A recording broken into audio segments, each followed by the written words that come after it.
So the first question I have is about moral hypocrisy and how it relates to the two quoque fallacy, which is whether the logical fallacies and morality, if they operate in separate realms.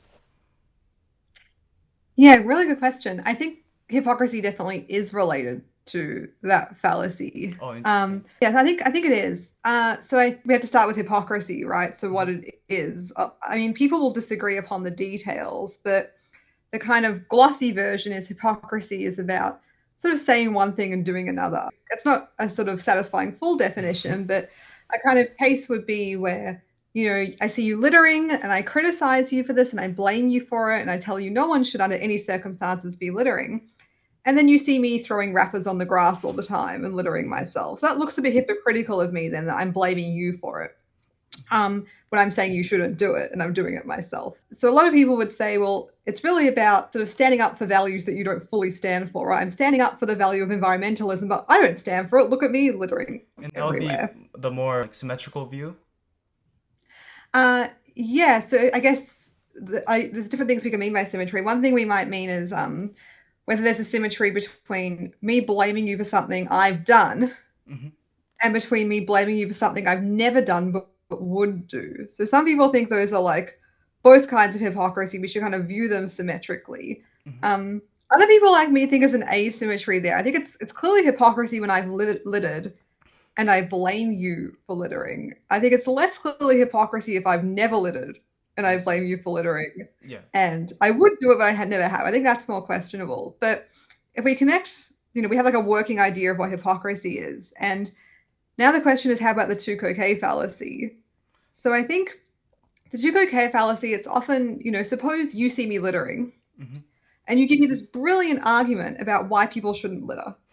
Right? It's a flawless argument. No one can disagree with it reasonably.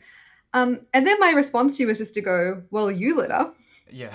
And suppose it's true, right? Hmm. So what I'm doing there is I'm basically calling you a hypocrite, right? You Yeah. litter, but you believe me for littering. That's not okay. Sort of pot calling the kettle black kind of thing, or look who's talking is the kind of response. Now, the reason that's supposed to be a fallacy is because it's just not a good response to the substance of the argument. It's kind of just It, dodging it. Yeah. It's, yeah, well, I would say it is the primary argument that I've used with my other five siblings when I was younger, but I've been trying to stray away from it.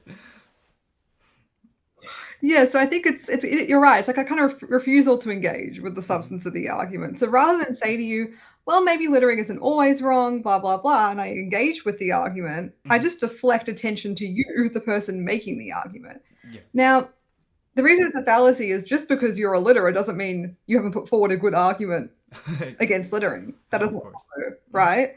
Um, Still, some people think there are ways that it might not be a fallacy depending how you carry it out. Hmm. So, suppose um, now you're criticizing me for flying, right? You say it's really bad for the environment to fly. No one should be flying, Hmm. which is a pretty extreme position, right? Um, but suppose that no one should ever fly. I mean, maybe it's not extreme. Some people might think it's the right result. But Yeah. suppose now that when you give me this brilliant argument why I shouldn't fly, I say to you, "Will you fly?" Now, I might be not trying to deflect there, but trying to draw attention to something, right? I Hmm. might be trying to draw attention to the fact that this moral principle you're outlining, no one should ever fly, that can't be a genuine moral principle because it's way too demanding, right? It's unreasonable, right? To Hmm. ask people never to fly. Strong, and my evidence it's too strong is look, you can't even live up to it. Hmm. So that might be a way that you might not be quite committing the two cocaine fallacy, but trying to make a genuine argumentative mood I see. by saying, yeah. So that's a way I think you could say, look, I'm not calling you a hypocrite per se. I'm not drawing attention to you per se. I'm using your failures as evidence that the moral principle you're espousing is just unreasonably demanding and not a plausible principle.